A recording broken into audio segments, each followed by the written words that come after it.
opening the center's diagonal immediately, preparing to contest crucial central squares. Developing the knight towards the center immediately sets up potential counterplay and challenges white's central pawn. Instantly establishing central pressure, white lays claim to crucial space and prepares a dynamic kingside attack. Securing the d5 square and preparing for bishop development, e6 solidifies black's central structure against white's queenside expansion. Bolstering the center's pawn structure, this knight solidifies dominion while preparing for further development. Pinning the knight immediately injects tactical tension and challenges white's central setup. Instantly asserting pressure on the queenside pawn structure, this move aims to disrupt black's development by exploiting the pin. Striking at white's queen, black initiates a dynamic pawn confrontation to seize central initiative and develop actively. Unlocking the center's tension with this capture clears central files, potentially offering active piece play. Developing the knight to c6 immediately challenges white's queen and aims to untangle black's pieces. Developing the bishop here aims to disrupt black's pawn structure, potentially creating weaknesses for future exploitation. Eliminating the pawn opens a diagonal for the bishop and frees the queen, but also simplifies the position for white. Developing the knight to f3 further strengthens white's central influence, preparing for kingside castling and adding another defender to the d4 pawn. Seeking to disrupt white's bishop, black initiates a pawn chain reaction, potentially opening lines for counterplay. Retreating the bishop allows black a free hand to develop and challenge central control. Asserting control of the queenside diagonal, this move challenges white's queen and aims to complicate the pawn structure. Reclaiming the initiative, the queen repositions to prepare for queenside expansion and potentially contest open lines. Recuperating the bishop's placement, black prioritizes safety and prepares to castle, though it concedes some central presence. Anchoring the center and opening lines for your bishops, this move aims to seize central space and create attacking possibilities. Consolidating central influence and preparing the kingside fianchetto offers a solid foothold. Solidifying the e4 pawn's presence, this maneuver prepares for kingside castling and reinforces central control. Securing the monarch is paramount, initiating a crucial phase of development for the queenside pieces.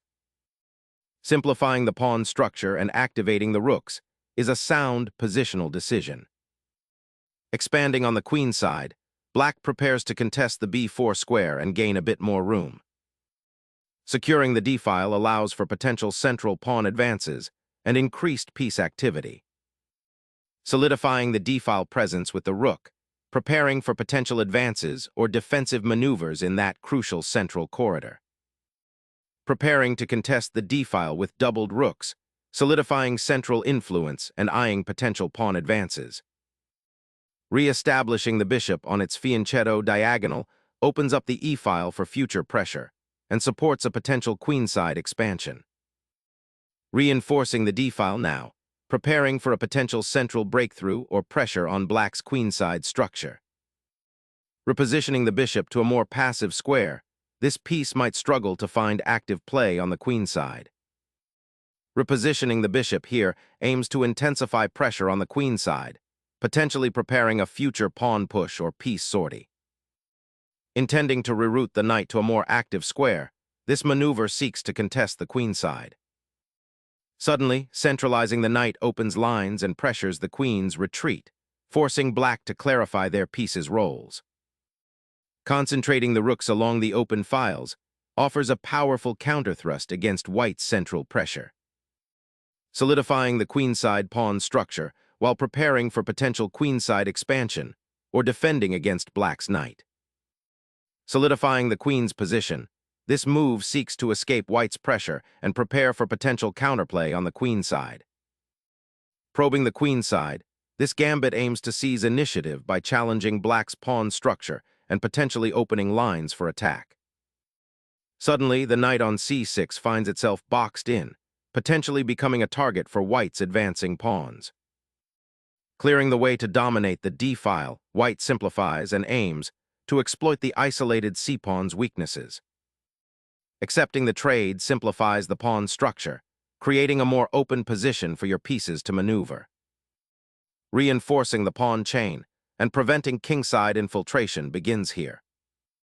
Opening lines on the queenside with this pawn thrust, aiming to disrupt white's piece harmony. Breaking open the queenside immediately offers fresh tactical avenues. Resuming the pawn chain construction after the exchange, black reclaims central presence and opens lines. Liberating the knight from its pawn shield opens a direct assault on black's queenside structure.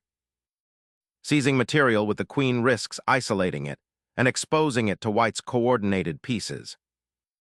Exploiting the queen's awkward placement, this knight's sacrifice creates forcing lines that threaten immediate material gain and expose black's king. Reclaiming that bishop resolves immediate material imbalance, setting a stage for a dynamic positional struggle. Sacrificing the bishop to open lines for the rooks dramatically increases attacking chances against the exposed black king. Sacrificing material to expose the enemy king's shelter proves a bold gamble in this sharp position.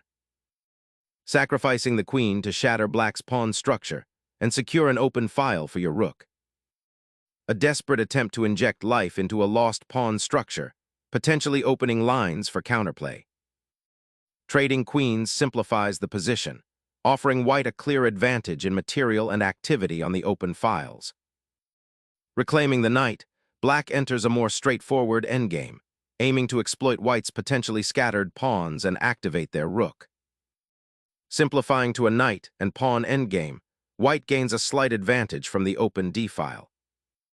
Activating the rook on the open file is crucial now, aiming to contest white's centralizing pieces before they solidify. Solidifying the bishop's position addresses the potential tactical threats along the d-file. Repositioning the monarch toward the center now offers better defensive prospects and activates his potential role in the coming pawn tussle. Relocating the monarch to a safer, more active square initiates a defensive consolidation. Relocating the king away from the dangerous d-file allows for a more active role in the coming rook endgame skirmish. Aggressively seizing the open file, Ra6 eyes potential targets and restricts black's king's escape routes in this tense endgame. The king cautiously steps out from its protective pawn shield, venturing towards the center to participate in the endgame skirmish. The monarch ventures out, seeking active engagement in the endgame skirmish.